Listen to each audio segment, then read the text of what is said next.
అందరికీ నమస్తే. చైతన్యాస్ కిచెన్కి స్వాగతం. ఈరోజు వీడియోలో ఎంతో టేస్టీగా ఉండే ఎగ్ బిర్యానీ తయారు చేసి చూపిస్తాను. ఈ ఎగ్ బిర్యానీ బాస్మతి రైస్తో కాకుండా నార్మల్ రైస్తోనే తయారు చేస్తున్నాను. మీరు కూడా ఒకసారి ట్రై చేయండి. ఇందుకోసము 2 గ్లాసుల రైస్ తీసుకొని వాష్ చేసి ఒక హాఫ్ అన్ అవర్ ముందుగానే పక్కన పెట్టుకోవాలి.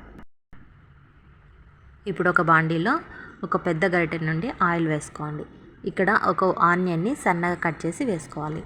ఈ ఆనియన్స్ అన్నీ వేగిన తర్వాత ఇందులోకి అల్లము వెల్లుల్లి కొద్దిగా వేసుకొని వేయించుకోవాలి. ఇందులోనే ఒక టమోటాను కూడా సన్నగా కట్ చేసి వేసి వేయించుకోవాలి. వీటన్నిటిని ఆయిల్లో బాగా వేయించుకొని ఈ విధంగా మెత్తబడిన తర్వాత స్టవ్ ఆఫ్ చేసి వీటిని చల్లగా అయిన తర్వాత మిక్సీ పట్టుకోవాలి. తర్వాత ఇదే బాండీలో ఒక స్పూన్ ఆయిల్ వేసుకొని కొద్దిగా సాల్ట్, కొద్దిగా పసుపు, హాఫ్ స్పూన్ వరకు కారం వేసుకొని ఈ ఆయిల్లో వేయించుకోవాలి. ఇందులోనే మనం ముందుగా బాయిల్ చేసి పక్కన పెట్టుకున్న ఎగ్స్ని ఘాట్లు పెట్టుకొని ఎగ్స్ అన్నిటిని ఇందులోకి వేసుకోవాలి. ఈ విధంగా ఎగ్స్ని ఈ ఆయిల్లో వేయించుకోవడం వల్ల ఈ ఎగ్స్ టేస్ట్ చాలా బాగుంటుంది బిర్యానీలోకి. ఈ విధంగా వేయించుకున్న ఎగ్స్ అన్నిటిని పక్కన తీసి పెట్టుకోవాలి. ఇప్పుడు ఒక పాత్రని స్టవ్ మీద పెట్టుకొని అందులో ఒక స్పూన్ వరకు నెయ్యిని వేసుకోవాలి. ఒక పెద్ద గరిటె నిండా ఆయిల్ కూడా వేసుకోండి.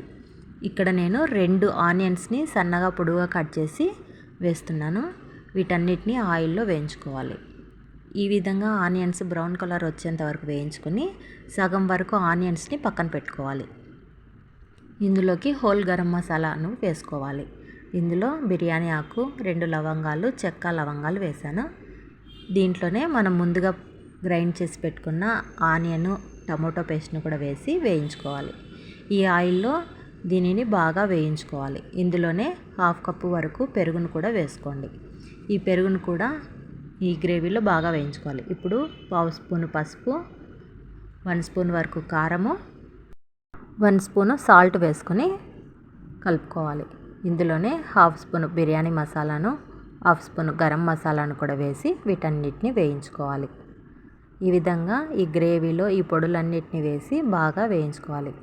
ఇందులోనే కొద్దిగా పుదీనా ఆకులు, సన్నగా కట్ చేసుకున్న కొత్తిమీరను కూడా వేయించుకోవాలి. ఇందులోనే 2 పచ్చిమిరపకాయలు కూడా కట్ చేసి వేసుకోవాలి. వీటన్నిటిని ఈ గ్రేవీలో బాగా వేయించుకోవాలి. తర్వాత ముందుగా నానబెట్టుకున్న రైస్ను కూడా వేసి ఈ గ్రేవీలోనే 1 నిమిషం పాటు ఈ విధంగా వేయించుకోవాలి. ఇందులోకి నేను 2 గ్లాసుల వరకు రైస్ తీసుకున్నాను కాబట్టి 4 గ్లాసుల వరకు వాటర్ వేస్తున్నాను. 1 గ్లాస్ రైస్కి 2 గ్లాసులు వాటర్ వేసుకోవాలి. ఈ విధంగా అంతటిని కలిపి ఒకసారి సాల్ట్ చెక్ చేసుకోండి. ఈ రైస్ అంతా ఉడికేంత వరకు బాగా ఉడికించుకోవాలి. ఈ విధంగా 90% వరకు రైస్ అంతా ఉడికిన తర్వాత మంటను సిమ్లో పెట్టుకొని మనము ముందుగా పక్కన తీసి పెట్టుకున్న బ్రౌన్ ఆనియన్స్ కూడా వేసుకొని కొద్దిగా సన్నగా కట్ చేసుకున్న కొత్తిమీరను కూడా వేసుకొని బాయిల్ చేసి పక్కన పెట్టుకున్న ఎగ్స్ అన్నిటిని కూడా ఇందులోకి వేసుకోవాలి. ఇప్పుడు 1 స్పూన్ వరకు నెయ్యిని ఈ విధంగా పైన వేసుకోవాలి.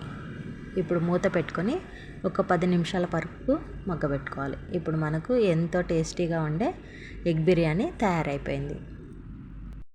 ఈ ఎగ్ బిర్యానీ ఈ వీకెండ్కి తయారు చేసుకోండి. ఇంట్లో అందరూ ఎంతో ఇష్టంగా తింటారు. ఈ వీడియో మీకు నచ్చినట్లయితే లైక్, సబ్స్క్రైబ్ చేయండి. Thanks for watching.